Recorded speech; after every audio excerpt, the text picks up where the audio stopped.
Good morning students. In last two videos we have completed up to Varnmala and also I gave you some assignment related to this topic. So children, now I am going to start new topic word के भेद.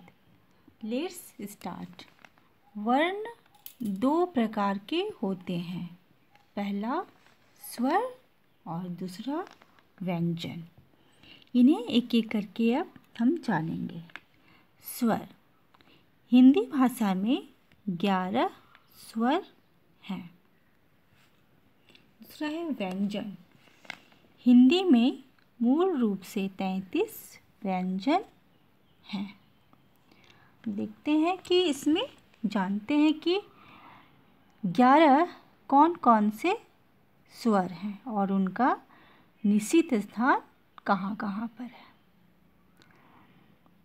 अ, आ, हर्ष ई, दीर्घ ई, हर्ष ओ, दीर्घ ओ, री, ए, ऐ, ओ, औ. ये सारे हैं 11 स्वर. अब इनका निश्चित स्थान देखना है कि कहाँ कहाँ है. तो सबसे पहला स्थान में है अ. सबसे पहले हम अ बोलते हैं, फिर उसके बाद हम आ यानी कि आ का दूसरा स्थान है. तो इनका निश्चित स्थान है कि उन्हें हम बदल नहीं सकते हैं. जैसे कि नंबर 1 में अ है तो अ लिखेंगे, नंबर 2 में आ है, फिर नंबर है 3rd में हर्ष ई. तो इस तरह से यदि हमें लिखना है, यदि हम इन्हें इनके निश्चित स्थान के अनुसार यदि हम इन स्वरों को नहीं लिखेंगे तो ये गलत हो जाएगा. इसी तरह से हमें व्यंजन के बारे में देखते हैं कि कौन कौन से 33 व्यंजन हैं और इनका भी निश्चित स्थान कहाँ कहाँ है. इन व्यंजनों का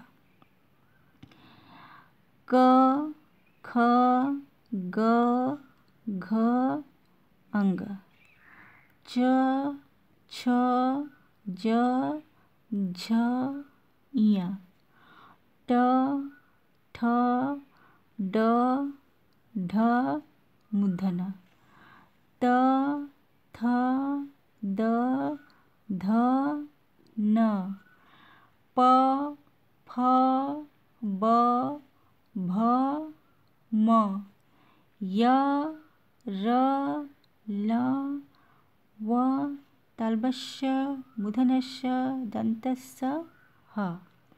मतलब क से लेकर ह तक व्यंजन हैं और इनका निश्चित स्थान अब हमें देखना है कहाँ कहाँ है. सबसे पहले है कि क नंबर 1 में, उसके बाद आता है दूसरा नंबर में ख, तीसरा नंबर में है ग. मतलब इन व्यंजनों का नंबर है, एक निश्चित स्थान है, एक फिक्स्ड प्लेस है. नंबर नहीं बोलेंगे, फिक्स्ड प्लेस इसको बोलेंगे, निश्चित स्थान है. हमें इन व्यंजनों को इनके निश्चित स्थान के अनुसार ही लिखना है. यहाँ पर एक विशेष बात है. नोट, सभी व्यंजनों में स्वर अ की ध्वनि मिली होती है. यानी कि क से लेकर ह तक जो व्यंजन है इसका जब हम उच्चारण करते हैं तो इसमें स्वर अ की ध्वनि मिली होती है. ये स्वर अ, ये वाली. और इन स्वर का उच्चारण में, इन स्वरों के उच्चारण में किसी भी अन्य वर्ण की सहायता नहीं लेनी पड़ती है. ये अपने आप में स्वतंत्र है.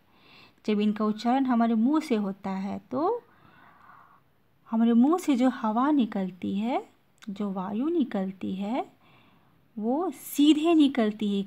हमारे मुंह के किसी भी अंग से ये माने मुंह का जो भी पार्ट्स है उससे कहीं भी टकराती नहीं. मैंने एकदम फ्रीली निकलता है, स्वतंत्र है ना. किसी का सहायता नहीं लेना पड़ता, मतलब किसी दूसरा वर्ण का सहायता नहीं लेना पड़ता है. और व्यंजन का उच्चारण में स्वर अ का सहायता लेना पड़ता है, मैंने ध्वनि मिली होती है.